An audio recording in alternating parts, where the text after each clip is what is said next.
ऋचा जी, लखनऊ से। राधे राधे। राधे राधे महाराज जी। महाराज जी, तीसरी आंख आज्ञा चक्र खोलने का उपाय बताइए महाराज। अरे इन दो आंखों को तो पवित्र कर दो पहले। भगवान ने जो दिया है, पहले इन दो आंखों को पवित्र करो, सब में भगवान की भावना करो। अपने पति को भगवान के रूप में देखो, सास ससुर को भगवान के रूप में देखो, बच्चों को भगवान। तो नेत्रों की सार्थकता जो है उसकी सार्थकता हो गई। अब आज्ञा चक्र खोलने के आप में सामर्थ्य नहीं है, भगवान कृपा करे तो हो सकती है। क्योंकि कितने घंटे पद्मासन में बैठ सकती है? 3 घंटा बिना हिले। 3 घंटा बिना हिले जो सिद्धासन में बैठ सके वो आज्ञा चक्र को खोल सकता है। अब आज्ञा चक्र को खोलने के लिए इतनी बड़ी सामर्थ्य, 30 मिनट बैठकर देखो सिद्धासन में पद्मा।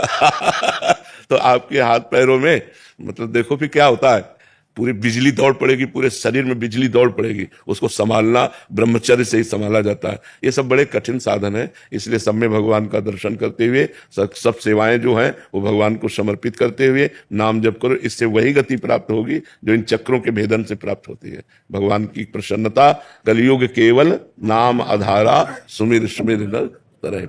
भगवान का नाम जप करो, अपने पति को साक्षात भगवान ही मानो, परिवार को भगवत भाव से सेवा करो, इसी से परम मंगल हो जाएगा। जो धर्म के अनुसार चलता है, भगवान का नाम जप करता है, सब में भगवत भावना करता है और आए हुए दुख सुख को बिना किसी व्यथा के सह लेता है और हम पर भगवान की अपार कृपा है ऐसा सोचता है, उसको भगवत प्राप्ति ऐसे हो जाती है जैसे बाप की संपत्ति पर बेटे का स्वयं अधिकार हो जाता है। बस बहुत सहज सरल मार्ग है। भगवान का नाम लेना, परिवार को भगवत स्वरूप समझना, जो कर्म कर रहे हैं वो भगवान, जैसे रसोई बना रहे हैं, अब पाना अपने को ही है लेकिन प्रभु के लिए बना रहे हैं। भावना को मगन होकर, ए देखो छूना मत, ठाकुर जी के लिए बना रहे हैं। और सुंदर रसोई बनाई, गरम गरम भोग रखा, ठाकुर जी के सामने पधरा दिया, 10 15 20 मिनट उनको पवाया, मुसारा, पूरे परिवार को पवाया, यही भक्ति हो गई। भक्ति में कोई नया कार्य नहीं करना, जो कार्य कर रहे हो वो भगवत भाव से करो, वही आपको भगवत प्राप्ति करा देगा। जो कार्य कर रहे हो भगवत भाव से करो, उसी में दिव्यता आ जाएगी। बस ये है कि नाम जप बड़ा कठिन है निरंतर चलाना। आप देखो, नाम जप अंदर ही अंदर निरंतर चलाना बड़ा कठिन, सबसे कठिन काम विश्व में निरंतर नाम जप चलाना है। ये हमारा अनुभव है, अपना अनुभव है, क्योंकि अब हम दिन भर इसी में तो लगे। निरंतर इसको चलाना कि हम 8 घंटे 10 घंटे बिना विस्मरण किए नाम चल रहा है, ये बहुत कठिन कार्य है और इसी से भगवत प्राप्ति हो जाएगी। माम स्मर से, भगवान का स्मरण और अपने कर्तव्य का पालन। तेज राम शर्मा जी। राधे राधे जी। राधे राधे महाराज जी। गुरुदेव भगवान, एक दिन आपने एकांतिक में बताया था कि भगवत प्राप्त महापुरुष का जन्म भगवान की कृपा से ही होता है, कर्म के आधार पर नहीं होता। गुरुदेव भगवान, जब जन्म भगवान की कृपा से होगा तो क्या फिर से कर्म बंधन में बंधना पड़ेगा या फिर कोई और विधान है? एक आता है भगवान की प्रेरणा से कि जगत का उद्धार करो जाकर, और एक शुभ अशुभ कर्म की प्रेरणा से आता है। तो जो महापुरुष आते हैं उनसे पाप तो बनता नहीं, और जो कल्याण होता है भगवान की आज्ञा से आए थे तो उनका कोई कर्म नहीं बनता। तो अगला उनका जन्म कर्म के अनुसार होना नहीं, तो आए हैं सिर्फ जगत मंगल करने के लिए।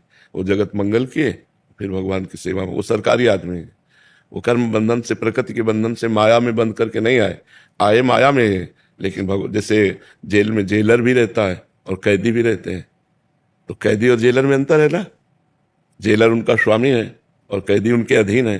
कैदी कर्म फल भोग रहे उसी में रहा है, लेकिन वो आनंद पूर्वक रह रहा है, वो जेल का स्वामी है जेलर। तो ऐसे ही कर्म बंधन से बंधे हुए जीवों को अपनी कृपा दृष्टि से उद्धार करने के लिए, वाणी से उद्धार करने के लिए महापुरुष भगवान भेजते रहते हैं। जैसे हरिवंश महाप्रभु आए, स्वामी हरिदास जी आए, चैतन्य महाप्रभु आए, वल्लभाचार्य जी आए, निम्बारकाचार्य जी आए, रामानुजाचार्य जी, रामानंदाचार्य जी, भगवान शंकराचार्य जी, ऐसे बहुत बड़े बड़े महापुरुष पधारे इस पृथ्वी पर, जो आकर के खूब भक्ति ज्ञान का विस्तार किया और वह अंतर्ध्यान हो गए। उनका कोई कर्म बंधन नहीं होता। समझ किसका प्रश्न है, समझ रहे ना? हाँ, उनका कोई कर्म बंधन नहीं होता। उनके द्वारा जो जगत कल्याण होता है वो भगवान की आज्ञा का पालन होता है, वो कर्म बंधन नहीं होता है। गुरुदेव, जैसे वो कर्म वगैरह करेंगे वहां पे, जो भाई है बहन है वो सब आएंगे तो उनसे बिल्कुल विमुख रहेंगे। हाँ, अंदर से किसी से कोई संबंध नहीं रहेगा। देखो चैतन्य महाप्रभु के, देखो वृद्धा माँ है और भी नवीन बहू विष्णु प्रिया जी हैं, घर में कोई पानी लाने वाला भी नहीं बाहर कुआं से, और वैराग्य धारण कर लिया। किसी से कोई मोह नहीं, किसी से कोई राग नहीं। महात्मा बुद्ध की देखो, नवजात शिशु, नवीन पत्नी, राजकुमार सारा वैभव छोड़ करके चले गए। सब महापुरुष राग रहित होते हैं, उनका किसी संबंध नहीं। वो दिखाई देता है लेकिन वो राग रहित होते हैं। जैसे भगवान श्री राम, राज्याभिषेक होने वाला है और वनवास, तो जैसे राज्याभिषेक में प्रसन्न थे वैसे वनवास में प्रसन्न थे। कहीं कोई राग नहीं होता। वो राग दिखाई भले तुम्हें दे तुम्हारी दृष्टि से, उनमें कोई राग नहीं होता। वो राग रहित महापुरुष होता है। माता पिता भाई बंधु परिवार सब, उनसे कोई राग करे वो किसी से, वो निरपेक्ष रहते हैं। जैसे उड़िया बाबा थे, बचपन में ही शांत बैठे रहते थे, किसी से कोई मतलब नहीं। तो इतने बड़े सिद्ध महापुरुष हुए, इसका मतलब ये ऐसे अवतारी महापुरुष हैं जो आकर संसार का कल्याण करते हैं और चले जाते हैं। किसी से राग नहीं रहता, वस्तु व्यक्ति स्थान किसी से नहीं रहता। उनकी अंतर की स्थिति होती है। दिखाई जरूर देता है, माँ को माँ कहेंगे, पिता को पिता कहेंगे, भाई को भाई कहेंगे, और जब एकदम वैराग्य धारण करेंगे तो किसी का रोना धोना किसी से कोई मतलब नहीं है। वो अपनी स्थिति में चले। समझ रहे हैं? अदिति शर्मा जी। राधे राधे महाराज जी। महाराज जी, आप कहते हैं कि निंदा बड़ा पाप है। महाराज जी, निंदा क्या है तथा चर्चा और निंदा में क्या अंतर है? हाँ, पर चर्चा निंदा के अंतर्गत है। पर चर्चा पर दोषों का दर्शन करके उनका वर्णन करना निंदा के अंतर्गत आता है। जैसे किसी व्यक्ति की, वो व्यक्ति ऐसा है, वो उसके दोष दर्शन करके दोष वर्णन करना, ये निंदा के अंतर्गत आता है। तो जड़ चेतन गुण दोष में विश्व कीन करतार, संत हंस गुण गाहे पे परिहरिवाद विकार। ये पूरा संसार जो रचा है ये गुण दोष दोनों से मिश्रित रचा है। तो जैसे दूध और पानी मिला के रख दो तो हंस दूध पी लेता है, पानी छोड़ देता है। ऐसे अच्छे स्वभाव वाले जो साधक है वो दूसरों से गुण लेते हैं, दोषों का त्याग कर देते हैं। किसी के दोष अगर दिखाई भी दिए तो सोचते मेरे भगवान की माया है। वो वर्णन नहीं करेंगे कि वो ऐसा ऐसा ऐसा। हाँ, अपने मित्र, अपने पुत्र, अपने शिष्य, इनके दोष दर्शन करके वर्णन करना उन्हीं के सामने, ये अधिकार है पिता को, ये अधिकार है मित्र को, ये अधिकार है गुरु को। जैसे हमारा मित्र है कि भाई आप हमारे दोस्त हो, आप ये गलत कर रहे हो, ये निंदा नहीं हुई। लेकिन इनसे कहा कि हमारा मित्र जो है ना वो ऐसा गलत करता है, अब ये निंदा हो गई। डायरेक्ट बात करो, जिसकी गलती है उससे डायरेक्ट, तो निंदा नहीं मानी जाएगी। अच्छा, पिता को अधिकार है पुत्र के दोष दर्शन देखकर उसको डांटे, उसको अच्छे आचरणों में लगाए। ऐसे शिक्षक गुरु को अधिकार है कि अपने शिष्य के दोष दर्शन करे, उसके दोषों का निवारण करे। लेकिन अपने लोगों को जो साधना में रहता है वो जहां दोष भी दिखाई दे तो भगवान की माया के दोष है, और भगवान को सब जगह मानकर प्रणाम करे, किसी की निंदा ना करे। क्योंकि हमारे आचार्यों ने, महापुरुषों ने कहा, पर निंदा के किएते आवत नहीं कछुआत, मूर्ख पर्वत पाप को ले चल अपने साथ। जो दूसरों की निंदा करते हैं, हाथ तो कुछ आता नहीं, उसके पाप की पोटरी अपने सिर पर लादकर नरक को जाते हैं। तो हम ऐसा काम क्यों करें? दूसरे की निंदा करने से अपने में पाप आ जाता है। निंदा जिसकी कर रहे हो उसका, और अपना पुण्य उसके पास चला जाता है। इसलिए पाप भरी बात, किसी की निंदा न करे, किसी के दोष दर्शन न करे। दोष दिखाई भी दे तो हरि जाने, हरि का काम जाने। ये सृष्टि उनकी है, हमको प्रणाम करना है। समीर जी।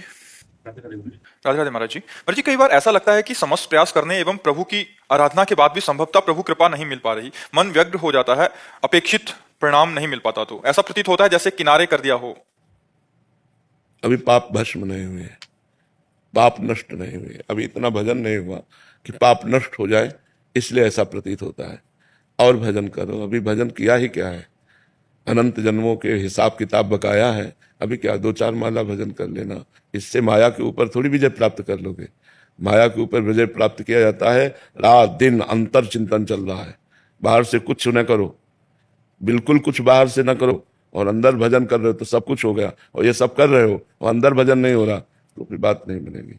अंतर में भजन शुरू करो, राधा राधा राधा राधा, चमत्कार प्रकट हो जाएगा, अद्भुत चमत्कार प्रकट हो जाएंगे, जो आप खुद अनुभव करोगे जीवन में कि जो मैंने किया और अब जो कर रहा हूं इसका फल क्या है। नाम जप में लगो, अधिक से अधिक अंदर ही अंदर, अंदर ही अंदर नाम जप, चमत्कार प्रकट हो जाएगा। जो कामनाएं तुमको दुख देने वाली है वो मांगोगे भी तो भगवान पूरी नहीं करेंगे, और जिससे तुम्हारा मंगल होगा वो बिना मांगे भी कामनाएं पूरी कर देंगे। नाम जप करो। अभी ऐसा नाम जप नहीं हुआ कि उसका परिणाम आपको गलत नजर आवे, अभी नाम जप ऐसा नहीं हुआ। गुरुदेव, महाराज विरक्तानंद जी के दर्शन कई बार हुए शोभन सरकार में, कानपुर शोभन आश्रम था। तो आपके एक मैंने देखा था, तो आप को दर्शन उनके प्राप्त हुए थे, तो मैं बड़ा सौभाग्यशाली था कि वहां पे जाता रहता हूँ मैं, और उनके दर्शन मुझे मिले। हाँ, तो संतों का दर्शन और संतों का संभाषण भजन में प्रीति दिलाता है। बड़े भाग पाइप सत्संगा, बिना प्रयास होए भवभंगा। जब तक अंतर से भजन नहीं होगा, अंदर से तब तक माया मल का नाश नहीं होगा, और जब तक माया का नाश नहीं होगा तब तक कभी दुख, कभी सुख, कभी दुख, कभी मान, कभी अपमान, कभी हानि, कभी लाभ, ये जन्म मृत्यु, ये सब चलता रहता है। यही द्वंद्व चलाते हैं। खूब अंदर अंदर जपो, जो नाम तुम्हें प्रिय हो अंदर ही अंदर उसे जपो, जो नाम अच्छा लगे। जी कृष्णपाल जी, श्री हरिवंश महाराज जी। महाराज जी, अभी आपकी जो पूज्य राजेंद्र जाट जी महाराज जी के साथ चर्चा हुई थी, जिसमें पूज्य महाराज जी ने बोला था कि गुरु प्रदत्त जो नियम है उसको कर लीजिए, मंत्र जैसे 11 माला दिया, उसके अलावा नाम जप कर सकते हैं। बट अभी क्या साधकों को, जैसे इनको ही वो है संशय है कि महाराज जी पहले तो 11 माला से ज्यादा भी कर लेते थे, 20 कर लेते थे, अभी ऐसा मन में हो गया कि गुरु प्रदत्त 11 माला ही करनी है, उसके अलावा वहां संतों की बात को समझना चाहिए। जैसे नाम की महिमा चल रही है, हमारा नाम प्रेम अधिक है। उन्होंने देखो प्रसंग भी कहा था कि एक संत थे जो राम राम राम राम जपते थे, और 1 अरब नाम उन्होंने जपा भगवान का, तो भगवान का साक्षात्कार हो गया। इतना मतलब रात दिन। पर उन्होंने गुरु नहीं बनाया था, तो सब संतों ने उनसे कहा कि आपने गुरु नहीं बनाया, निगुड़ा हो भले आप भगवत, लेकिन संत समाज में तो गुरु।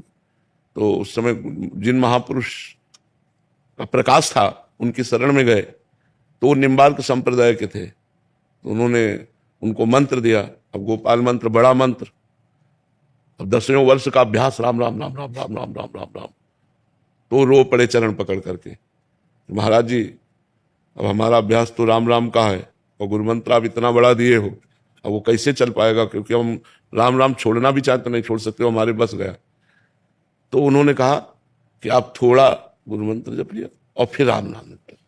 तो वो बात किस बात पर कही गई इसको समझना चाहिए, कि उनकी राम नाम में प्रबल आसक्ति थी, तो कहा कि थोड़ा गुरु मंत्र जप लो। तो जैसे जो साधक है, अब उसका राधा नाम में बहुत प्रेम हो गया, अब कहा जाता है गुरु मंत्र भी जपो, तो फिर बोले गुरु ने जो कहा है उतना तो नियम पूरा कर लो, हर समय फिर राधा राधा रटते रहो। और अगर आपका हर समय गुरु मंत्र चल रहा है तो उसे रोकने की जरूरत नहीं है।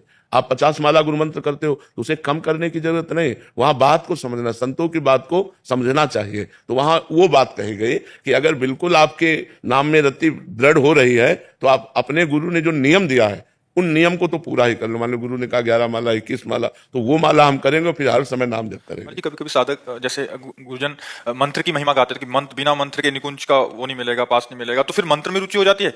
मतलब ऐसा लगता है यार नाम छोड़ के मंत्र को ज्यादा करना चाहिए, कभी नाम में रुचि हो जाती है। साधक की एक कोटि होती है, जब आप अच्छी साधना में पहुंचोगे तो आप गुरुमंत्र में ही टिक जाओगे, अधिक समय गुरुमंत्र में ही आपकी स्थिति रहेगी, क्योंकि गुरुमंत्र ही स्वरूप संबंध प्रकाशित करता है।